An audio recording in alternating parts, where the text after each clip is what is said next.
Tonight on Check 6 News, workers at the Westman mine near Campbell River hold a rally as they prepare to strike. Looking back on D-Day. And in sports, highlights of the Payless Open.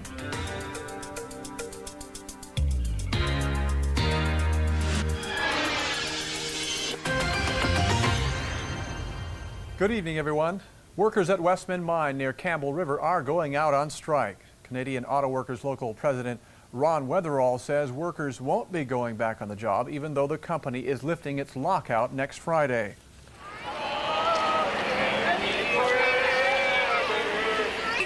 A number of union groups marched in support of CAW Local 1319. Westman employees have been locked out for the past 14 months. Company officials say they will lift the ban next Friday, but the union says the proposed safety concessions are not acceptable. At Westman Resources has always been never any concessions, no setbacks, no backsliding, not in any area of the collective agreement, not in pensions, not in COLA, not in wages, not in benefits, and certainly not in the area of health and safety. Westman rejected an offer to consider binding arbitration. And there's two reasons for that.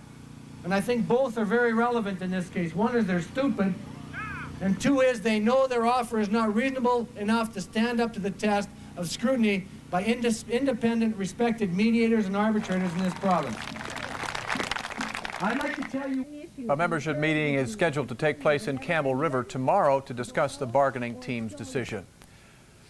A coroner jury has come down with its recommendations following the inquiry into the death of Lorna Barr. The 24-year-old lifeguard died in the swimming pool at Saanich Commonwealth Place last March. She drowned while being held underwater by an intake pipe staff were unaware of. The 5-member jury announced their findings last night, classifying Barr's death as accidental, and has come up with 5 pages of recommendations. The jury recommends that all pools have written procedures regarding the performance of maintenance tasks, that a maintenance technician be on site at least 3 months prior to a facility opening date, and that pool owners ensure that contractors and installers provide training for operating staff.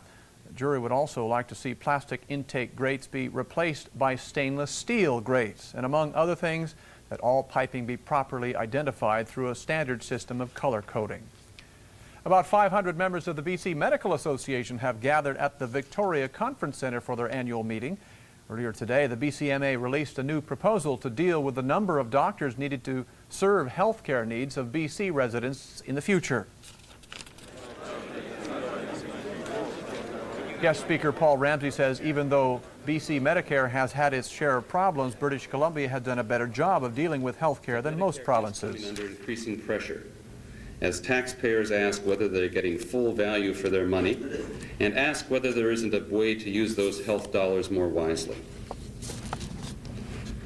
I believe that here in British Columbia, we've done better than any other province in not only maintaining but improving funding for health care.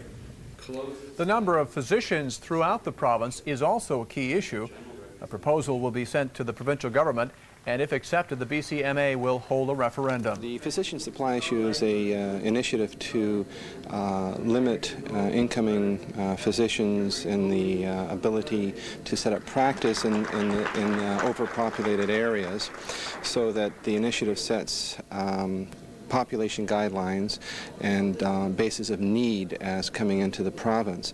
It will be exempting local grads and undergraduates at the university level here, but will be limiting the ability of others to come in unless they come into an area of need.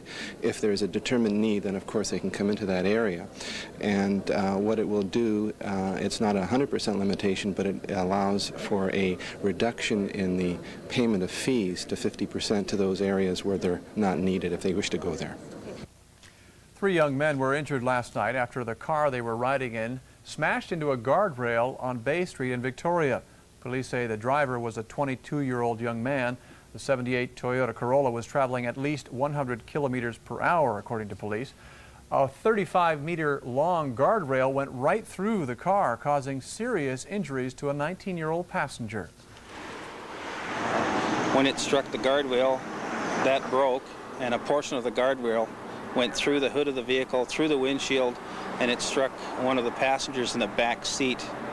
That passenger right now is in fairly serious condition at the Royal Jubilee Hospital. Was drinking involved? There is no indication that alcohol is involved at this time. Basically, the only indication is high speed. When we come back, the Oak Bay Tea Party, more than just sipping Earl Grey.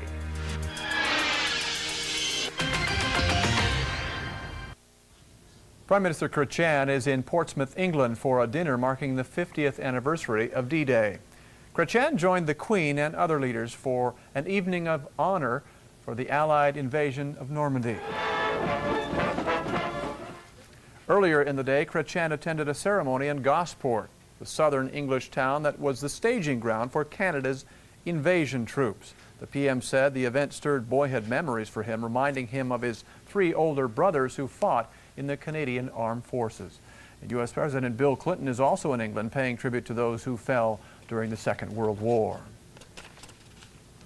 At the American Cemetery in Cambridge, England, President and Mrs. Clinton walked along the Wall of the Missing, where the names of more than 5,000 U.S. servicemen and women who died in the war are inscribed, including those of Lieutenant Joseph Kennedy, President Kennedy's older brother, and American band leader Glenn Miller. And as the rain fell, Miller's music evoked the mood of wartime Europe. So too did the reminiscence of one veteran. At 73, Lloyd Benson is U.S. Treasury Secretary. At 23, he was a bomber pilot flying missions against the Nazis. And let us send to them a signal of our own, a signal that we do remember, that we do honor, and that we shall always carry on the work of these knights born on wings. But amid the memories of yesterday, the troubles of today, President Clinton and British Prime Minister John Major met to talk about international problems, including threatened economic sanctions against North Korea for refusing international inspection of its nuclear plants. The president acknowledged the U.S. has built up forces around Korea, but he played down the military option. We're prepared to do our duty. I do not want a lot of saber rattling over this or war talk. This is a peace talk. But most of this trip is dedicated to remembering the special wartime bond between the U.S. and Britain. And tonight, at a state dinner for 500 people, Queen Elizabeth gave President Clinton a royal welcome. Gale force winds are threatening Monday's D-Day ceremonies in Normandy, but the weather isn't stopping the special pilgrimages to the beaches. So this is where we were, right out here. They are best friends today because of what happened on this beach half a century ago. Bert Braden was a young sailor on board the landing ship Prince Henry, and Michel Lahody was 11 years old, living just a few kilometers inland. I'll never forget, it was June 6, 1944, on a Tuesday morning at 3:30 that we found out this was D-Day. Of course, they did not meet that day, but Michel eventually moved to Canada, and 5 years ago in Edmonton, through a chance encounter, they discovered what they shared. It was quite emotional to run into somebody that had, in a sense, made the effort to sacrifice part of his life to come here and help us become free again. The first thing Bert recognized on the beach today was the Great House. 50 years ago, Canadian soldiers waded ashore on this spot, and the house is still standing today. This picture, I have it in my own album, so it's quite the thing to come and see it in person. Does it look any different? No, it doesn't. It looks the same. Now, this old house D-Day veterans remember so well stands ready to once again witness history in the making on Monday, when Canadians gather here to remember the Battle of Juno Beach. For some children, big public schools are intimidating. And while some parents are demanding back to the basics education, staff at a small school in Vancouver's West End have come up with a different way to do it. They found an alternative to the public school system that appears to be working for them. Last year, school was hell for Eric. He couldn't read like the other kids, so they tormented him. No one respected me. Teachers were horrible. No one understood me. And everybody hated me.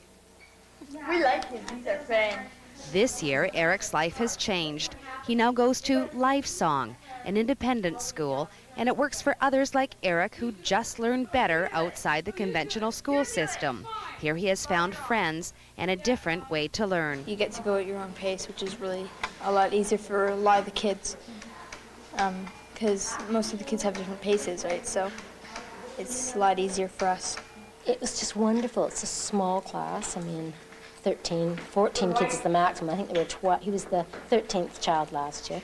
And the day that we came, he never wanted to go back to his old school. It's a government-funded school with all the required courses, but it's the students, not the teacher, who decide when they are ready for the next step in that subject. And for them, it works. We do academics just like a regular school. So the advantages of this would be smaller groups and relationships. Kids get to create relationships where they really get to speak about their needs.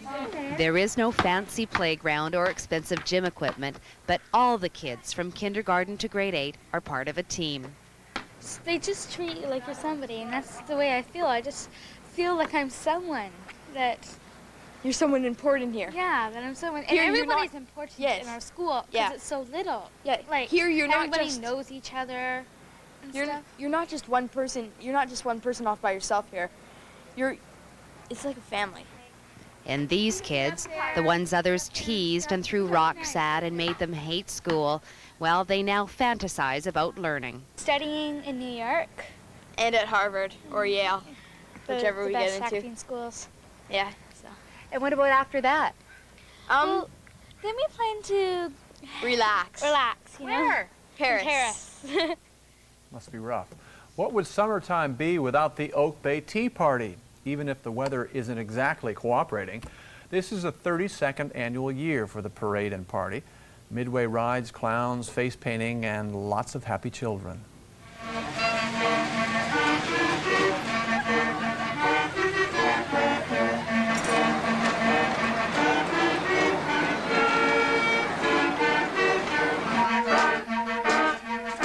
It used to be 8 feet tall.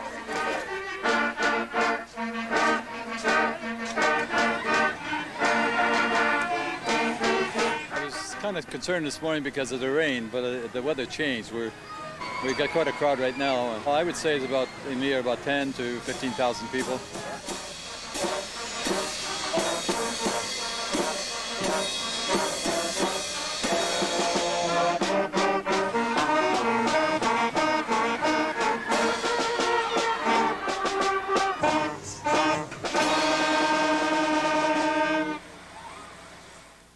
It was a little bit showery down there earlier today. We were down there enjoying the rides and whatnot. We're not going to see much sunshine until late this week. Sorry to say, a broad trough of low pressure over the east starts to show up. On the waters, the Georgia small craft warning in effect. Southeast winds 15 to 25. Juan de Fuca small craft warning as well. West 15 to 25. And the west coast south section, southeast winds 15 to 25.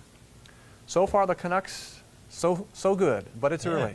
Sea of white as the Stanley Cup Finals return to Vancouver for the first time since the early 1980s. And yeah, pretty good game so far. They're nearing the end of the first period. Canucks got the early lead. The Rangers have come back. We have some of those highlights coming up next in sports.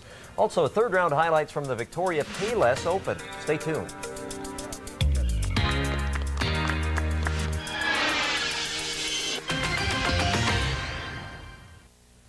Game number 3 of the Stanley Cup Final, and before the game, Pat Quinn was lamenting the fact that the Rangers have been taking runs at Kirk McLean's off the pace, but Rutledge came in with an even par round today. He's there right near the lead. Blair Piercy also doing well. Heading into the 4th round of the Payless, no less than a dozen players are challenging for the lead. Should be a great final round, and of course Alex Robertson will have more on the Payless coming up in a few minutes.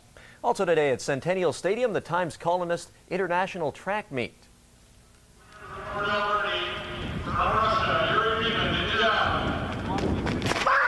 And this is Yuri Ribin from Russia, who won the javelin competition on Wednesday at the Times Colonist in Port Alberni. Nice throw there. This is our first really good chance to see what Centennial Stadium will look like with a major event taking place. And it looks pretty good other than the overcast skies. Women's 400-meter final, Charmaine Crooks from the BC K-Jags, and the second on the inside second place there, but she turned on the kick and won this race, the 800, in a time of 53.01 seconds.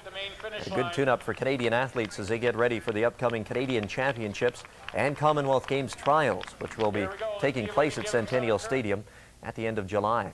Women's final at the French Open tennis tournament has been delayed until early tomorrow morning because of rain in Paris.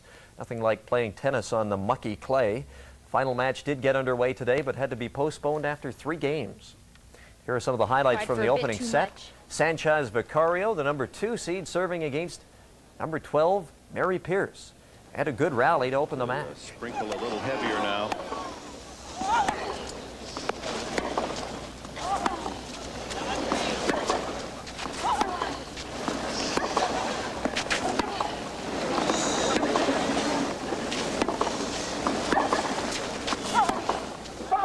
And Pierce takes a point when Sanchez goes wide. And at this point, they decided to delay the championship final because the rain was starting to come down. And they'll try to finish the match beginning at 3 a.m.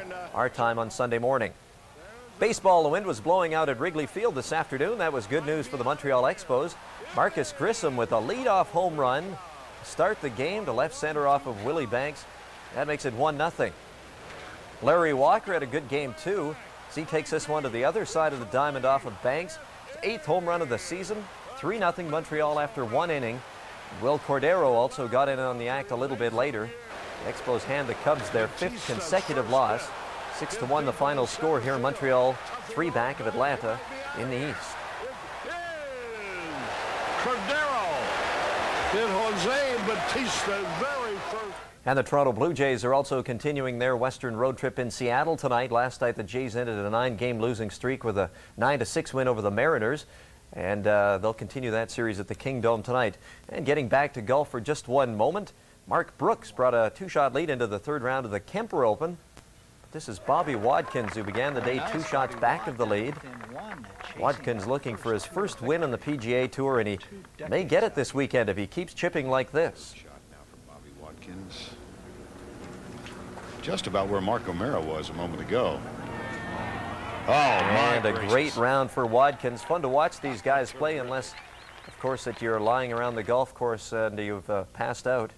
Fantastic round of 65 today. He has a 2-shot lead on Mark Brooks with 1 round to play. Straight in. Yes! And there's also fastball action set for Royal Athletic Park tonight. Money Mark trying to get a pair of games in against the Hill from Vancouver. The locals have been rained out of their last 6 Norwest League fastball games. 7 o'clock and 9 o'clock the start times tonight. Also, Canada has advanced to the playoff round at the Women's Basketball Championships in Australia. Kathy Shields and her Canadian team with an 11-point win over France. Today in action in Australia, Canada advances with a 2-1 record in the round robin. And once again, of course, late in the first period, the Vancouver Canucks and New York Rangers tied 1-1 the Stanley Cup Final, and we'll have all of the highlights from that and more on the Payless coming up in just a few minutes. Question for you. Do you think there are any sports fans, true sports fans, watching you right now? Probably not, but you know, if they switched over, you know, late in the first period, we're glad you did. And like I say, we have Payless highlights coming up, a story from Alex coming up right after this, and what a 4th round we're in store for there. The last time Vancouver won a Stanley Cup, what, the Millionaires, the Vancouver Millionaires in 1915, somewhere around there? That's a long time ago. In the teens. Thanks, Keith. They're going to win. Thanks for watching. We'll see you at 11:30 tonight.